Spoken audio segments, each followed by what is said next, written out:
Los técnicos audiovisuales piden blindar su participación en rodajes nacionales e internacionales que lleguen a Asturias. Aseguran que otras comunidades tienen normativas en ese sentido y que será la única manera para poder fortalecer un sector muy atomizado, conformado aún por pequeñas empresas.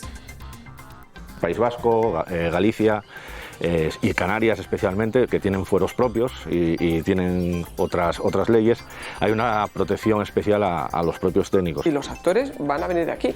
Puedes traer a uno o dos protagonistas, pero no. O sea, no solo es los figurantes. ¿Cómo podríamos crecer las empresas pequeñas del sector audiovisual asturiano? Pues trabajando para grandes productoras y garantizándonos el trabajo con esas grandes productoras.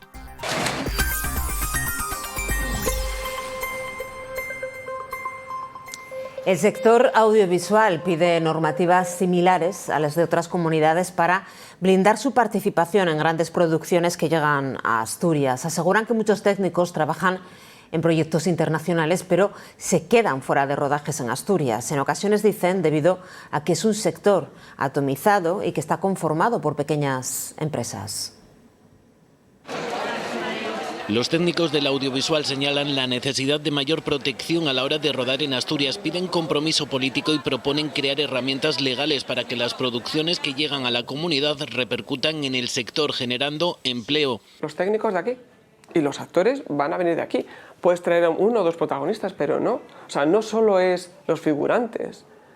Y esto es crear cine. En otras comunidades, como es el País Vasco, Galicia y Canarias especialmente, que tienen fueros propios y tienen otras leyes, hay una protección especial a los propios técnicos. Aseguran que muchas veces la singularidad del audiovisual asturiano con pequeñas y medianas empresas hace que los grandes proyectos no les tengan en cuenta. ¿Cómo podríamos crecer las empresas pequeñas del sector audiovisual asturiano? Pues trabajando para grandes productoras y garantizándonos el trabajo con esas grandes productoras. No es una cuestión de rechazar al de fuera o de priorizar injustamente al de aquí. Hay empresas y técnicos asturianos que trabajan en otras comunidades o producciones internacionales y sin embargo encuentran dificultades y carencias en Asturias. Nos llaman, pero requieren más cosas. Entonces, como no podemos dar el servicio completo porque no hay la infraestructura tampoco aquí de gente con la que puedas contar para esas cosas, pues al final muchas veces no alquilas por culpa de que no te faltan otras cosas que son paralelas, pero no estrictamente de iluminación. Aquí hay mucho talento y muy bueno. Y se queda eso, que tiene que viajar a Madrid o tiene que irse a otro sitio. Estiman que la mitad de un rodaje de unos 4 millones de euros revierte en la industria auxiliar del cine, grúas, transporte, así como en el territorio en el que desembarca el proyecto.